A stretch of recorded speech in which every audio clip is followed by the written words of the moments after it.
আসসালামু আলাইকুম, welcome to my channel. আমি আরিফুল হোসেন আনোয়ার। আজকে আমি আপনাকে দেখাবো কিভাবে এনকোডারের শর্তক সারণী থেকে ফাংশনটা আপনি বের করতে পারেন। সো চলুন শুরু করি। সো এখানে আমি আগে থেকে একটা শর্তক সারণী লিখে রেখেছি। ওকে, তো এই শর্তক সারণী থেকে আমরা কি করব, ফাংশনটা ফাইন্ড আউট করব। ফাংশনটা ফাইন্ড আউট করার জন্য আমাদের যে আউটপুট আছে, আউটপুট কয়টা, E0 E1 E2, তার মানে আমাদের তিনটা আউটপুট। তার মানে তিনটা আউটপুট আমার হয়ে থাকে, তাহলে ফার্স্ট অফ অল প্রথম আউটপুটটা কি, আমাদের প্রথম আউটপুটটা হচ্ছে E0। ওকে, তার মানে E0 একটা পাবো, আর একটা কি E1, আর একটা কি পাবো E2, মানে এই তিনটা আমরা পাবো। সো এই তিনটা যদি আমরা পাই তাহলে আচ্ছা, যেহেতু ওইখানে আমি লিখছি ছোট হাতের, তাহলে এইখানে আমি ছোট হাতের লিখি E0 E1 এবং E2। ওকে, আচ্ছা, ফার্স্ট অফ অল E0, তার মানে এই যে E0 জানা আছে, E0 আমার দেখতে হবে এখানে এই সারির মধ্যে কোথায় 1 আছে। তার মানে এই E0 1 আছে এইখানে, তার এইখানে যেহেতু 1 আছে দেখতে হবে এই সারির ভিতরে কোথায় 1 আছে। তার মানে এই যে এই সারিটা যেন আছে এই সারির ভিতরে। আচ্ছা, এখন আপনারা দেখেন এইখানে যেন এই যে গড়টা যেন আছে, এই যে E0 এর মধ্যে 1 আছে কোথায়, এইখানে। তার মানে এই পাশে আপনি দেখো কোথায় 1 আছে। তো এই পাশে যদি আমরা আসি, এখানে 1 আছে, 1টা কোথায় আছে, I4। তার মানে এখানে প্রথমে কি হবে, I4 হবে।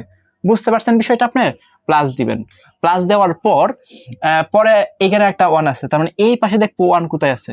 তার মানে এই পাশে 1 আছে হচ্ছে I5, তার মানে এখানে দিতে হবে কি I5 প্লাস।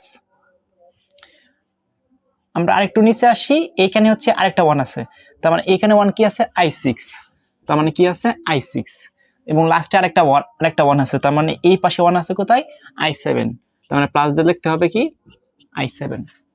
ওকে, তার মানে প্রথমটার ফাংশন শেষ। পরেরটা হচ্ছে E1, তাহলে আমরা E1 এ আসবো। E1 এ আসার পর দেখেন এখানে প্রথম 1 আছে, এখানে যেহেতু 1 আছে এই পাশে দেখো 1 কোথায় আছে, এইখানে 1 আছে, এখানে কত I2, তার মানে ফার্স্ট অফ অল এখানে কি দিতে হবে I2 প্লাস।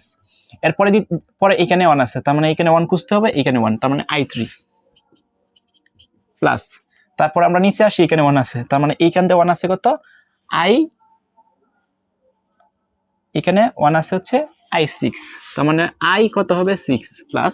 এরপরে আরেকটা 1 আছে, তার মানে এখানে কোথায় 1 আছে I7, তার মানে হতে হবে কি I7। তার মানে এটাও ফাংশন শেষ। আমরা পরে E1 এ আসি, এখানে 1 আছে, তার মানে এই পাশে 1 আছে কোথায়, এখানে কোথায় আছে দেখেন এই যে 1, তার I1 এ, তার মানে I1 প্লাস। এরপরে কোথায় আছে এইখানে, তার মানে এইখানে 1 আছে I3 প্লাস। তারপরে এখানে 1 আছে, এখানে 1 খুঁজতে হবে, এখানে 1 খুঁজতে হবে হচ্ছে I5, তার মানে কি I5 প্লাস।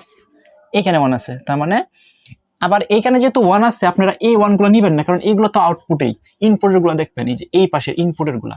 তাহলে 1 আছে আর এখানে 1 আছে I7, তার মানে কত হবে I7। তার মানে এই হচ্ছে আমার কি, এই হচ্ছে আমাদের ফাংশন, অর্থাৎ সত্য সারণী থেকে এই হচ্ছে ফাংশন নির্ণয় করা।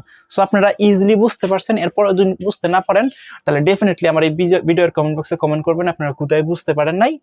ইনশাআল্লাহ পরবর্তীতে নেক্সট ক্লাসে আপনাদেরকে বুঝিয়ে দেওয়ার চেষ্টা করব। সে পর্যন্ত সবাই ভালো থাকেন, সুস্থ থাকেন, and stay connected with me. আল্লাহ হাফেজ।